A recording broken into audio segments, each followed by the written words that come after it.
Meron ako isang kapatid na nasa Baguio, which is si Bitoy nga na sinusuportahan ko rin yun. At siya bro, nag-review. So, binibigyan po natin ng allowance sa kanya pong renta po sa sa Baguio. So, kasama yun sa mga expenses natin. Nag-aaral siya doon bro? Nag-review? Nagre-review bro for licensure. Licensure ba yun? Sa Baguio? Sa Baguio. Okay. Graduate naman na siya bro. Okay. 4 years. So yung mga expenses na doon, sagot mo? Oo bro. Okay. Support ko bilang kapatid. Though wala naman akong bro. I'm not expecting naman bro. Kasi nag-worry kasi siya bro. What if daw hindi siya maipasa, parang ganun. Ako naman, sige lang. Kung hindi makapasa ngayon, edi sunod ulit. Pero syempre, we're hoping, we're praying na sana makapasa siya. Kasi effort din naman niya. Nakikita mo naman na desidido siya? Desidido naman siya bro, kaya sinusuportahan ko din naman. Nice. So, hindi ka nangingi ng return sa kanya. Basta ibigawin niya na yung best niya, okay na yun? Oo, tsaka bro hindi naman yan bro para sa akin din naman. Siyempre, parang inihahanda rin natin yan sa kanya bro, sa future niya. Diba? Kasi ako bilang kuya, andyan naman yung support ako hanggang hanggang tumanda. Siyempre bilang kuya, dyan talaga Pero siyempre, rin siya siyempre magiging provider din naman siya bro if ever magkapamilya. So, I'm wishing the best of him sa life, maging successful. Hindi lang naman sa kanya, sa mga kapatid ko pa. Okay. Yun bro. Nice. Pero bilang anak ka naman ng mga magulang, nanay tatay mo, kamusta naman din? Okay naman bro, si papa nga bro wala na. Si mama na lang pang solo. Pero yung kumbaga, si mama is okay din naman si mama. Pinoprovide din naman natin siya ng mga needs niya. Sa mga meron din siya bro mga proyekto sa bahay. Mga konting proyekto lang. Kasi mga repair. Okay. Ganun. Inano din natin yan, tawag niya. Tinutulungan si mama, sinusuportahan. So, sa madaling salita bro, lahat ng mga pangangailangan ay sinusuportahan ng family mo? Bro, I mean, meron din naman kasi ako bro, ilan ba? Siguro 3 kapatid na medyo nag-work. Yung isa ko po, si Joey nasa Manila, si Ate Karen, although meron kasi siyang anak si Ate Karen pinoprovide din naman yun. Yung isang kapatid, yung architecture, kahit pa paano meron din naman kahit pa paano yung income. So, hindi naman bro sa akin lahat. Siguro yung medyo mabigat lang na yan. Pero yung mga for daily needs, mga for daily nila, expenses, tinutulungan naman nila bro sila. Grabe bro, gaganda ng ng work or ng mga natapos ng mga kapatid mo, no? Talagang professional talaga. Oo bro, din naman. Oo. So, sa naman tayo bro, pagiging Kalingap Jomar mo naman. So, kasi di ba karamihan or halos lahat nakikita ka nilang masaya ka, okay ka sa camera, di ba? Pero yung totoong Kalingap Jomar ba, pag walang camera or sa likod ng kasiyahan, may mga lungkot or mga problema rin bang dinadaan? Hindi naman Dinadala si Papa Jones? Siguro nalulungkot ako bro pag halimbawa nasa corner lang ako or madaming iisip. Pero usually bro, pag halimbawa off cam ako, iniisip, lang bro, hindi man ako nagtatrabaho pupunta sa beneficiary ko. Pero yung utak ko gumagana, paano, let's say, halimbawa, sa chili oil, dun sa yung chili shop ko, iniisip ko din dun sa car rentals ko bro. Actually, sa car rentals ko, meron na akong plano po doon. So, inasikaso ko din. Ano pa ba? Meron din Joms de Fruta.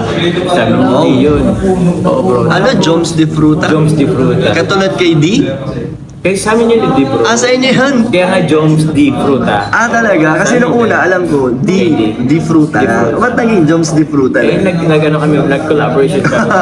Ayos ka. Ayos din. Pero yun, lang din, parang masyadong madaming iniisip bro off cam.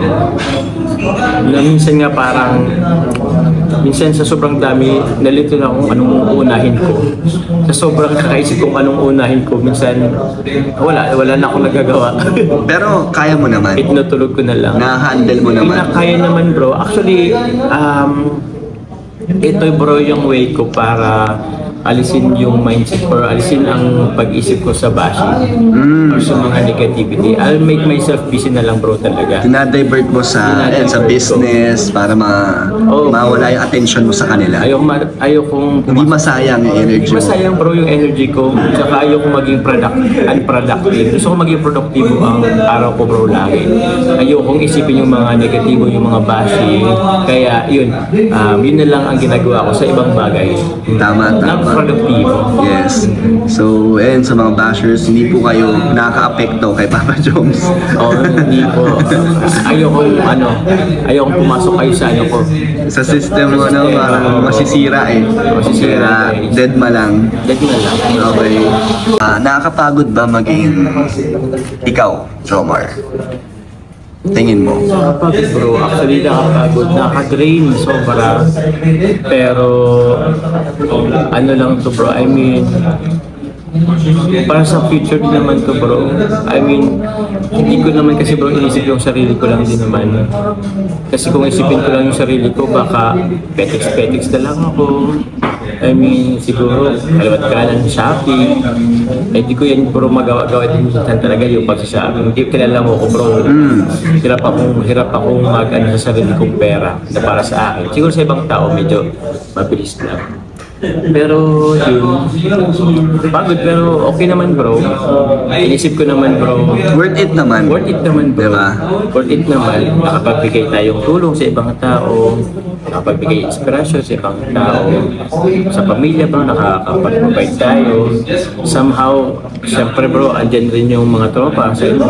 Syempre kay Carla na busy din kasi bro ngayon si Carla. Pero time to time bro, kahit pa paano napag ano naman kami, banding kagabi.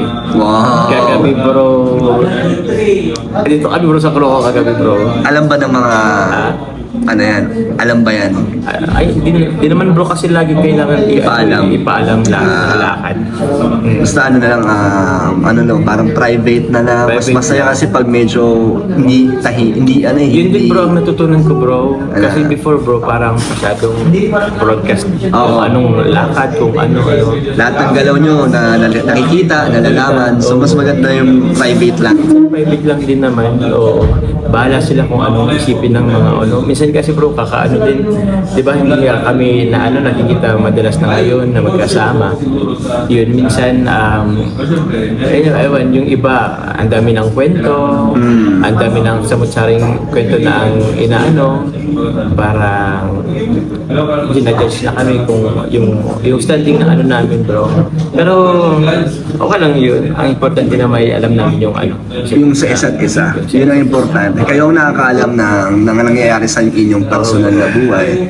So, sa dulo na naman, kayo rin naman talaga ang magtutulungan, di ba? At the end of the day, di ba? At the end of the day, mas importante pa rin yung ano namin ni Carla. Okay. So bro, may mga realization ka ba sa buhay mo?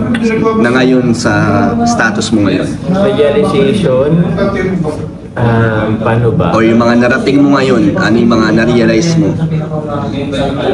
Narating ko ngayon bro, marami kang kailangan sacrifices bro. Bakit? Tulad ng? Tulad ng time, Okay. sa friends din, may mga sacrifice ka sa sarili mo bro. I mean, yung dating ginagawa mo is nalilimitan na lang din. So, may kapalit yung somehow na success. So, hindi ko naman sinasabi bro, successful ako masyado. Hindi naman bro. Kasi actually bro, wala pa tayong, ako bro, personally bro, masasabi kong wala pa akong stable jobs or stable income na pwedeng mag-provide sa akin bro hanggang habang buhay. So, yun bro, I mean, inano ko din naman, nire-review ko din naman bro ang sarili ko. Diba? If ever sa akin bro, maganda pa naman ang ng channel, nakapagbahay pa tayo, pero what if dumating yung time na hindi na natin kaya, hindi na rin natin kaya makapagpabahay, at the same time, yung para sa atin, hindi na rin kayang i-provide yung mga needs natin. So, kailangan as early as now, gumagawa ka bro ng paraan, paunti-unti. Hindi man maging successful lahat ng yun, kahit paunti-unti lang, at least may ginagawa ka, parang ganun. Malay ba natin, di ba? O may maging antay sa ibang bagay. So, yan lang naman bro. So yung ano bro, yung bahay na ginagawa mo ngayon, parang na-imagine mo ba yan? Ilang taon bago? Parang parang years ago nangangarap ka lang. Ngayon, ayan na, ginagawa mo na. Actually bro, di ko naman inimagine bro na magkakabahay ako eh. Kasi like at the age of late 20, ganun, hindi po wala pa naman akong eh. Wala akong plano. Tsaka wala akong income din talaga. Or wala akong, masasabi natin malaking kinikita man din. Pero I don't know, in God's grace, sa plano ni God, wala binigay sa atin ito, which is thankful naman ako, sobrang salamat din naman talaga kay God. Kasi kahit pa paano, hindi pa naman bro yung bahay natin, bahay ko, pero may nakapag-umpisa na. diba? Nagsisimula, may progress na. May progress na bro. And yung bahay naman yan bro is din naman yan. Hindi naman matitega ang dyan, ang pera dyan. Kailangan pa ikutin yung wala na kung anong ma-achieve. Okay, so gaano ka naman kasaya ngayon, Papa Joms? Masaya ako bro. Masaya naman ako ngayon bro. Masaya. Somehow contented ba? In some way, somehow contented sa ibang paraan. Okay. Pero yun, masaya naman. Sa ngayon, wala naman masyadong iniisip. Inisip ko lang yung, siguro, alam ba bro yung tipong, ayaw mo na lang isipin masyado yung future. Kasi kakaisip mo nun ng malayo pa, May baka stress mabaliw ka, may stress ka. So, parang, ayun lang, dinadaanan ko lang kung anong ngayong araw, edi okay. Let's say mag-fail ako ngayong araw, edi another try bukas. Malay mo, bagay successful lang ang buhay. So, Okay. lang bro. So di mo pa pressure yung sarili mo? Yun lang. Somehow bro, dumating din ako na parang napipressure din naman ako. Pero sabi ko, kung napipressure kasi ako bro, parang napipressure ako kakaisip sa future, hindi ko na na-enjoy yung present. Diba? Alam mo Tama. So, pa lang yung kailangan i-balance mo bro. Yung nag-isip ka in the future, gumagawa ka in the future po, pero wag mo rin namang yung araw mo. Parang mag-focus ka pa rin sa present. Focus ka pa rin sa present kung anong pwedeng mong magawa. Kasi yung present mo, yun yung magiging future mo, diba? Oo bro. Diba? Yun din yung kalalabasan. Yun din naman kalalabasan. Okay. So bro, ito, onti na lang na tanong. Ano-ano at sino-sino ang nagpapasaya sa'yo? So dalawang tanong yan. Ano-ano? Ano ang mga nagpapasaya at sino ang mga nagpapasaya? Ano-ano? So, ano-ano? Paano ba? Sa akin bro, kasi iba, ang sino-sino kasi tao eh. Ang ano-ano, sa akin bro, ang nagpapasaya sa akin, yung pinapagawa kong bahay.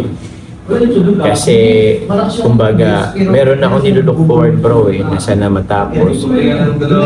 Ano-ano pa ba? Ang Kalinga bro, ang YouTube channel, meron akong blessings sa ngayon. Yun bro, masaya ako dun bro.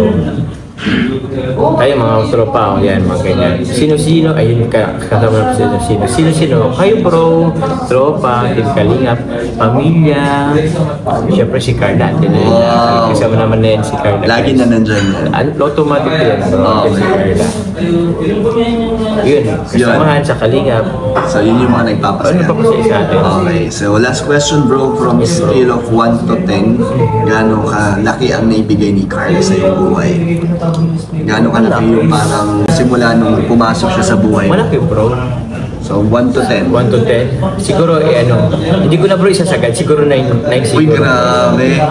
So, ayun na ang question ko lang is, sa simula na nagkakilala kayo, so parang sa buong time na nagkasama at nagkakilala kayo, 9 ang naging 9 out of 10 naging part si Carla sa iyong buhay. Sa iyong parang, Sa atin. kung ano ka ngayon. Oo, bro. Wow, grabe.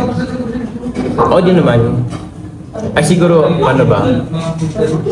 Oo, kasi yun din bro. Diba? Dahil mo dun ka kasi bro si Kalinga Prab. Isa rin talaga si Kalinga Prab bro sa ano gaganti talaga. Oh, syempre di ang kakalimutan si Kalinga Prab, si Kuya Val, Si Kuya Bal, sila kasi automatic kasi yan mataas na talaga. talagang yan eh. kung ano meron lahat ngayon ng Kalinga, dahil yan sa kanila. Dahil sa kanila. So, pag sinabing ano ang, basta automatic yan, sila na lagi ang simula. Sa kanila lagi nagsisimula. Oo, sa kanila nagsisimula.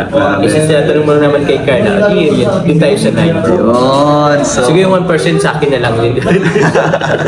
Nagtira lang ako. Grabe, thank you bro ah. Thank you bro. Nice one, bro. Kain na naman tayo.